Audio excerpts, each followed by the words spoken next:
Oi, gente! Hoje eu estou aqui para falar sobre uma novela que eu amo de paixão, que inclusive já tem um vídeo aqui no canal, porém ele não é tão completo. Hoje eu quero contextualizar bem desde a história da radionovela até os dias atuais. Se você ainda não entendeu que novela que é, eu vou falar de La Usurpadora.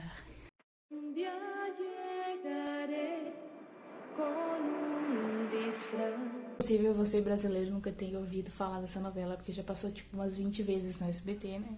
Então é impossível você nunca ter ouvido falar dessa novela. A Usurpadora, ela é uma radionovela cubana escrita por Inés Rodena. Inés Rodena era uma enfermeira em Cuba que começou a escrever novelas nos anos 50 e o primeiro grande sucesso dela foi La Gata. La Gata já passou aqui no SBT, inclusive. E com esse sucesso, ela escreveu outros e outros inúmeros sucessos, como A Usurpadora, como Os Ricos Também Choram, Rina, Salomé, Rosa Selvagem e outras novelas, que servem de argumentos, né, texto base para novelas até hoje. De que até hoje eles pegam esses argumentos de radionovelas e juntam e fazem uma novela só. Tem muita novela assim delas, todas da Thalia são novelas com argumentos juntados. Isso é muito ruim. Mas funciona. Enfim, né? Como era a Thalia, tava vendendo a imagem da Thalia, não da qualidade da novela ou do texto. Então, o primeiro país a adaptar para uma telenovela foi Venezuela, a pioneira. Foi adaptada para a TV por Ana Mercedes Escames em 1971, pensa. Inês Rodena não acreditava que seria possível fazer uma versão dessa novela para a TV com, né, uma atriz só, acreditava que só seria possível se fosse atrizes gêmeas, e deu muito certo, foi um sucesso, e a Inês ficou tipo, como assim? Foi ali que foi inventado o jogo de câmeras. Enfim, eu vou contar um pouquinho da história da Usurpadora para você entender. Eu vou usar os nomes utilizados na versão mais conhecida, tá? Porque senão eu me confundo toda. Porém, basicamente todas as versões ela acompanha a história de uma jovem pobre, uma jovem trabalhadora, sonhadora, muito certinha, chamada Paulina, na versão mais conhecida, né? Que em um belo dia de trabalho se vê de cara com sua cópia idêntica, chamada Paola, que é uma mulher rica, glamurosa, mas muito mau caráter e querendo aproveitar a vida. À primeira vista, as duas se surpreendem com a semelhança e já a Paola matuta uma ideia na cabeça dela, porque ela tem o sonho de ficar um ano fora da família dela, que era casada, aproveitando a vida. Então ela matuta uma ideia de botar essa clone dela um ano como ela. Então Paola, muito esperta, bola um plano, finge que Paulina roubou uma joia dela, então chantageia ela, ou você ocupa o meu lugar ou vai pra cadeia. Quando Paulina chega lá, ela se depara com uma família em fagalhos, né? Um marido super carente, enteados super mal educados, uma cunhada que a detesta, empregados que o odeia também. Em algumas versões se trata como a avó, e em outras versões trata como a mãe, né, do marido dela, alcoólatra, e vários casos extraconjugais que ela tem, inclusive um com o próprio concunhado. E uma fábrica que é herança dessa família e também está em falência e aparentemente ela nunca fez nada para ajudar porque ela só quer aproveitar a vida. Então, em um ano, a Paulina, como Paola, ela reconstrói essa família, por mais que ela perca o apreço do marido ali, carente, que era apaixonado pela essa Paola, toda seduzente, toda vou aproveitar a vida, ela reconstrói essa família. E depois de um ano, a bonita volta. E aí nós temos todo o enredo da novela. Basicamente todas as versões é assim, menos algumas que são levemente inspiradas. A novela foi feita lá em 1971, na Venezuela. Para quem não sabe, a Venezuela era um polo de novelas, assim, de fabricação de novelas no início dos anos 70, 80, 90. Isso se arrastou até os anos 2000. Competia muito com o México em exportar a novela, em fazer, mas com a mudança dos governos e as atitudes tomadas do próprio governo foi diminuindo isso, e hoje em dia praticamente é inexistente a fabricação, a produção de novelas deles. Muito triste, porque é praticamente um governo matando algo cultural. Nessa versão de 1971, foi estrelada por Marina Baura, que era Alice, a pobre, e Rosalba, a rica, e Raul Amandurai, que era o Daniel, né? Nessa versão, nem a própria escritora acreditava, né? Ela viu isso, ela era viva e disse, cara, não vou conseguir adaptar isso daí, não vai dar certo, porque, tipo, tem que ser gêmeas, tem que ser atrizes gêmeas. E deu certo, e foi um sucesso, e ela ficou tipo, uau, tudo jogo de câmera. De olho nesse sucesso, México não podia ficar para trás, né? E em 1981, a Televisa produziu sua primeira versão chamada El Hogar que yo robé, que foi uma adaptação de Valentin Pimstein, que é um nome bem conhecido, né? Pero si es usted exactamente.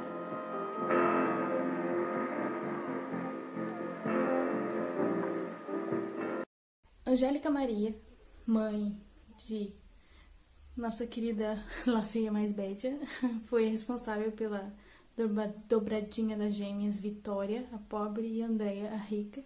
E o galã era o Juan Ferrara, e era o Carlos Valentim.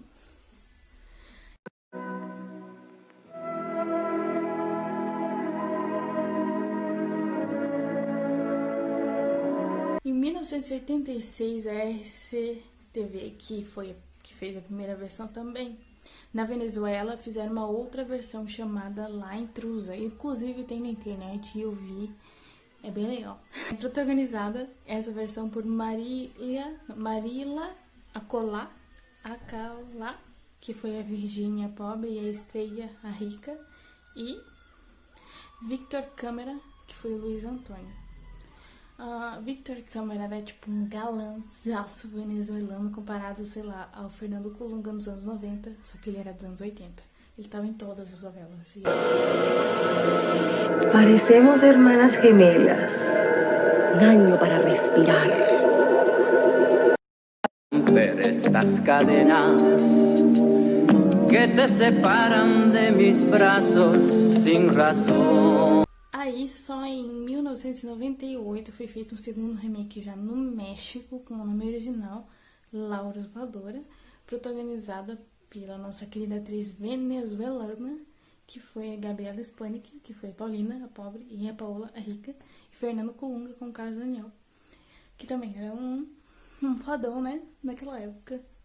Essa versão foi adaptada, aí já parece adaptada, não entendo, por Carlos Romero e produzida por Salvador Mejia. O sucesso foi tão grande dessa vez, que um ano depois eles fizeram tipo uma comemoração de 2 capítulos com o título de Más allá de la Usurpadora, com quase todo o elenco original, né? Uma historinha lá, tipo, meia boca.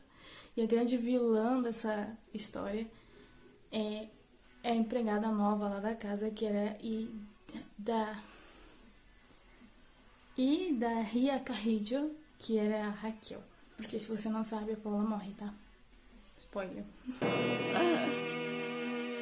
Qual é o problema, senhora?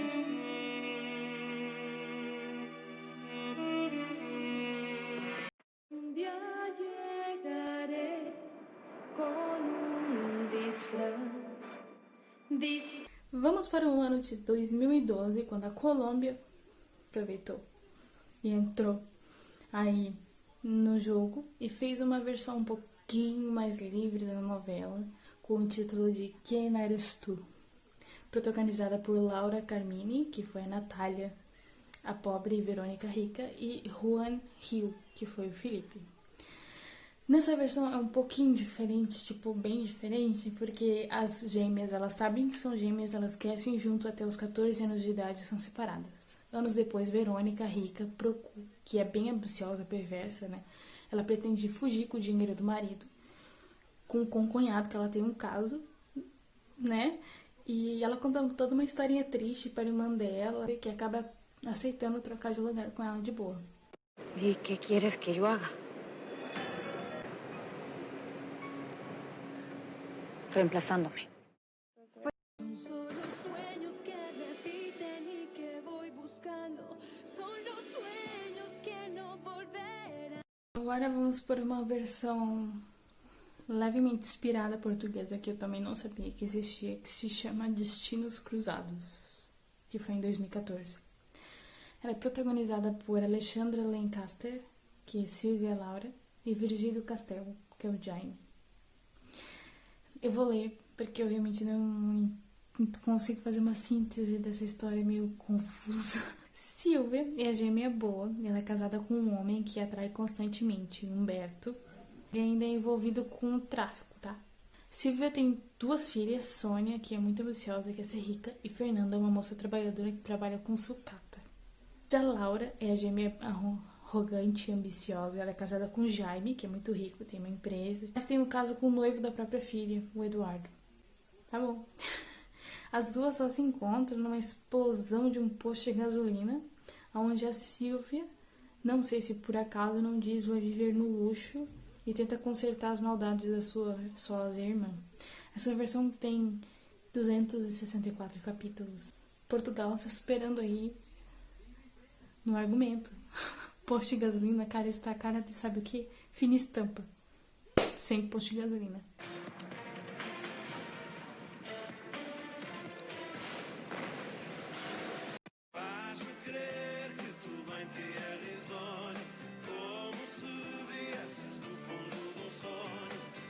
E finalmente a gente chega em 2019 com a polêmica, a must que deve ser comentado, deve ser criticado, deve ser dessecado, que foi a versão em glamour, versão série, porque agora a Televisa está numa vibe tipo, cara, não tem que fazer novela, vou fazer série agora. 25 capítulos, tá ótimo, e vou adaptar só os clássicos. Então, a Televisa fez um 3º remake da Usurpadora dessa vez, né? Protagonizada por Sandra Everechia, que foi Paola Paulina, não mudaram isso, e André Palacios como Carlos. Nessa versão, eu vi. Nessa versão é totalmente diferente, porque Carlos, ele é o presidente do México. Lá ela super não quer aquela vida, ela odeia aquela vida. Ela tem um caso com um narcotraficante, quer sair daquela vida. Então ela paga pra encontrar a sósia dela. Ela sabe da existência da Paulina na Colômbia, né? A Paulina é uma ativista, então ela paga pra sequestrar a guria e forçar ela a ficar no lugar dela, pra ela fugir com o amor dela, que é muito estranho, muito narcotráfico. Essa versão tem disponível legendado no Amazon Prime, pra quem quer ver. É uma série bem forte. Tipo, eu pessoalmente não gostei. Eu vi Ruby, não foi na Amazon, foi em outro lugar. E já gostei da versão de Ruby com a sobrinha da Thalia, que é a Camila Sodi. Gostei bastante da versão, ficou bem atualizada. Mas dessa versão da Usurpadora ficou muito estranho. Paola Miranda de Bernal, primera dama de México. Y cuando terminará este juego de celos y rencores, más tu odio que tu... Existe mais alguma curiosidade que vocês não saibam? Tem alguma curiosidade que eu não saiba? Pode deixar aí nos comentários. Sugestões de vídeo. Enfim, que queiram. Deixa seu like aí, é muito importante. Se inscreva no canal. Então, até o próximo vídeo.